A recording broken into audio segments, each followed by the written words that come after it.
প্রিয় শিক্ষার্থী বন্ধুরা, আসসালামু আলাইকুম রহমতুল্লাহি বারাকাতুহু। কাওয়াইদুল লুগাতিল আরাবিয়া আরবি ব্যাকরণের চতুর্থ এপিসোডে আজকে আমাদের আরবি ব্যাকরণ আলোচনার বিষয় হচ্ছে আরবি বর্ণমালা নিয়ে। আপনাদের সাথেই প্রতিবারের মতোই আমি আছি মোহাম্মদ আব্দুল কাদের রাকিব। আমাদের প্রতিদিনের ক্লাসগুলো পেতে অবশ্যই চোখ রাখুন আমাদের ইউটিউব চ্যানেলে প্রতিদিন সকাল 8টায়। আজকে আমাদের সূচিপত্রগুলো হলো বা আলোচনার বিষয়বস্তু হলো আরবি বর্ণমালা, প্রচলিত পদ্ধতিতে আরবি হরফ, তারপর হচ্ছে হরফের প্রকারভেদ, এরপরে অনুশীলন নিয়ে যা শিখলাম তা নিয়ে। প্রথমে আমরা আরবি বর্ণমালা নিয়ে আলোচনা করি। আরবি বর্ণমালাকে বর্ণকে আরবিতে হরফ বলা হয়, বাংলাতে বর্ণ আর ইংরেজিতে বলা হয় লেটার্স। ভাষা দুটি রূপ, একটি মুখ্য ভাষা এবং অপরটি হচ্ছে লিখ্য ভাষা। আর তাই ভাষাকে লিখে প্রকাশ করার জন্য কতগুলো সাংকেতিক চিহ্ন ব্যবহার করা হয়, আর সেই সাংকেতিক চিহ্নকে আরবি ভাষায় হরফ বলা হয় এবং বাংলাতে বর্ণ বলা হয়। মানুষ যখন মনের কতগুলো কথাগুলোকে লিখে প্রকাশ করে তখন কিছু সাংকেতিক চিহ্ন বা নির্দেশনা ব্যবহার করে থাকে, তাকেই বলা হয় হরফ। যেমন আলিফ, বা, তা, ফা, জিম, হা, খ, দাল, জাল, র, যা, সিন, শিন, সদ, বদ, ত, ভ, আইন, গাইন। এগুলো আরবি বর্ণ, সংকেত বা চিহ্ন। জিম, হা, খ, দাল, জাল, র এগুলো বললে কোনো অর্থ প্রকাশ পায় না, এগুলো চিহ্ন বা সংকেত মাত্র। কাউকে কোনো কিছু লিখে বোঝাতে চাইলে কতগুলো চিহ্ন দিয়ে লিখতে হয়, এই চিহ্নগুলোকে বর্ণ বলে। আরবি ভাষায় মোট 29টি বর্ণ রয়েছে, এগুলোকে একত্রে হরফ বা বর্ণমালা বলা হয়। এবার হচ্ছে আল হরুফ বা অ্যালফাবেট বর্ণমালা। আমরা জানি আরবি ভাষায় আলিফ থেকে ইয়া পর্যন্ত মোট 29টি হরফ আছে। এই হরফগুলোকে একত্রে অ্যালফাবেট বা আল হরুফ বলা হয়। আরবি বর্ণমালা যথাক্রমে হলো আলিফ, বা, তা, ফা, জিম, হা, খ, দাল, জাল, র, যা, সিন, শিন, ফদ, বদ, ত, ভ, আইন, গাইন, ফা, কফ, কাফ, লাম, মিম, নুন, ওয়াও, হা, হামজা, ইয়া। এবার হচ্ছে আল হরুফ বর্ণ বা লেটার্সের প্রকারভেদ। আরবি বর্ণমালায় প্রথমত আল হরুফ সমূহকে দুই ভাগে ভাগ করা হয়। নিম্নে দুই প্রকার আলোচনা করা হলো। প্রথম হচ্ছে হরফে ইল্লাত স্বরবর্ণ, যাকে আমরা ইংরেজিতে বলি থাকি ভাওয়েল। এরপরে হরফুস সহি ব্যঞ্জন বর্ণ, যাকে আমরা ইংরেজিতে বলে থাকি কনসোনেন্ট। হরফে ইল্লাত কাকে বলে? যে সকল হরফ বা বর্ণ অন্য কোনো হরফ বা বর্ণের সাহায্য ছাড়া নিজে নিজে উচ্চারিত হতে পারে, তাকে হরফুল ইল্লাত বা ভাওয়েল বা স্বরবর্ণ বলে। হরফে ইল্লাতের সংখ্যা, হরফে ইল্লাত মোট হচ্ছে 3টি।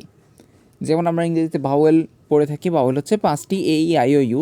তেমনিভাবে আরবিতে হরফে ইল্লাত হচ্ছে 3টি, আলিফ, ওয়াও, ইয়া। এরপর হরফে সহি ব্যঞ্জন বর্ণ কনসোনেন্ট। যে সকল আরবি বর্ণমালা হরফে ইল্লাত বা হরকতের সাহায্য ছাড়াই উচ্চারিত হতে পারে না, তাদেরকে বলা হয় হরফে সহি কনসোনেন্ট। বাংলা ভাষায় এদেরকে বলা হয় ব্যঞ্জন বর্ণ। হরফে সহি এর সংখ্যা, হরফে সহি মোট হচ্ছে 25টি। বা, তা, ফা, জিম, হা, খ, দাল, জাল, র, যা, সিন, শিন, ফদ, বদ, ত, ভ, আইন, গাইন, ফা, কফ, কাফ, লাম, মিম, নুন, হা। উচ্চারণের দিক থেকে আরবি বর্ণমালার প্রকারভেদ। উচ্চারণের দিক থেকে আরবি বর্ণমালাকে আবার দুই ভাগে ভাগ করা হয়, হরফুল শামসিয়া, হরফুল কমারিয়া। হরফুল শামসিয়া কাকে বলে? যে বর্ণমালার পূর্বে আলিফ লাম যুক্ত হয় বা যুক্ত করলে উচ্চারিত হয় না, যেমন হচ্ছে আলিফ লাম উক্ত হরফের উচ্চারণের মধ্যে ঢুকে যায়, তবে তাকে আল হরফুল শামসিয়া বলে। এখানে আমরা আগে বুঝি, যে শব্দগুলো আমরা আলিফ লামের উচ্চারণের ক্ষেত্রে লামটা উচ্চারিত হয় না, তখন সেখানে আমরা বলতে পারি এটাকে হরফে শামসিয়া বলে। আবার বলি, যে বর্ণমালার পূর্বের আলিফ লাম যুক্ত থাকে, আলিফ লাম যুক্ত আছে কিন্তু এখানে লামটা পড়া হয় না, তখন সেখানে বলা হয় হরফে শামসিয়া। যার কারণে উক্ত হরফ বা বর্ণমালাগুলোকে তাসদিদ দিয়ে পড়তে হয়। এরূপ হরফ মোট 14টি। তা, সা, দাল, জাল, র, যা, সিন, শিন, ফদ, বদ, ত, ভ, লাম, নুন। যেমন আমরা উদাহরণগুলো দেখতে পাই, আশামসু, হামজাবো সিনিতে আশ, সিনিদাবর মিমেদাম সিনেফেসু, আশামসু। যেমন আলিফ লাম এখানে উচ্চারণ লেখা হয়েছে কিন্তু এখানে পড়া হয়নি। এরপরে আল হরুফ, আলিফ লাম, হা, রফা।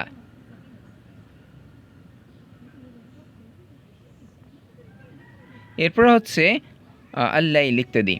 এরপর হরফুল কমারিয়া, যে সকল আরবি বর্ণমালার পূর্বে আলিফ লাম ব্যবহৃত হয় আর উচ্চারণের সময় আলিফ লাম উচ্চারিত পৃথকভাবে হয়ে থাকে, উক্ত হরফে ঢুকে পড়ে না ও মিশে যায় না, তাদেরকে হরফুল কমারিয়া বলা হয়। এরূপ হরফ মোট 15টি, যেমন আলিফ, বা, জিম, হা, খ, আইন, গইন, ফা, কফ, কাফ, মিম, হা, ওয়াও, হামজা, ইয়া। হ্যাঁ, আজকে ছিল আমাদের এতটুকুই ছিল আজকের ক্লাসে আলোচনা। যদি এই সম্পর্কে কোনো প্রশ্ন থাকে তাহলে আমাদের প্রশ্ন করতে পারেন, এবং এই অধ্যায়ে আমরা কী শিখলাম তা নিয়ে এবার আলোচনা করি। এই অধ্যায়ে আমরা শিখলাম আরবি হরফ বা বর্ণ কাকে বলে, আরবি বর্ণমালা কাকে বলে, আরবি হরফ কয়টি ও কী কী। এবার হচ্ছে আরবি হরফ কয় ভাগে ভাগ করা হয়, এগুলো কী কী, প্রত্যেক প্রকারের উদাহরণসহ সংজ্ঞা দাও। এরপরে উচ্চারণের দিক থেকে আরবি হরফকে কত প্রকার ও কী কী, প্রত্যেক প্রকারের উদাহরণসহ সংজ্ঞা দাও। এই 5টা প্রশ্ন আমরা আজকের ক্লাসে শিখলাম। আজকের ক্লাস ভালো লাগলে অবশ্যই আমাদের ইউটিউব চ্যানেল সাবস্ক্রাইব করতে পারেন এবং আমাদের ফেসবুক পেজটি ফলো দিয়ে রাখতে পারেন, যাতে করে পরবর্তী ক্লাসগুলো সবার আগে আপনার কাছে পৌঁছে যায়। এবং আমাদের এই ক্লাসগুলো আপনারা প্রতিদিন পাবেন সকাল 8টায় আমাদের YouTube channel short form guide ডায়েরিতে। তাহলে চোখ রাখুন আমাদের ইউটিউব চ্যানেলে পরবর্তী ক্লাসের জন্য।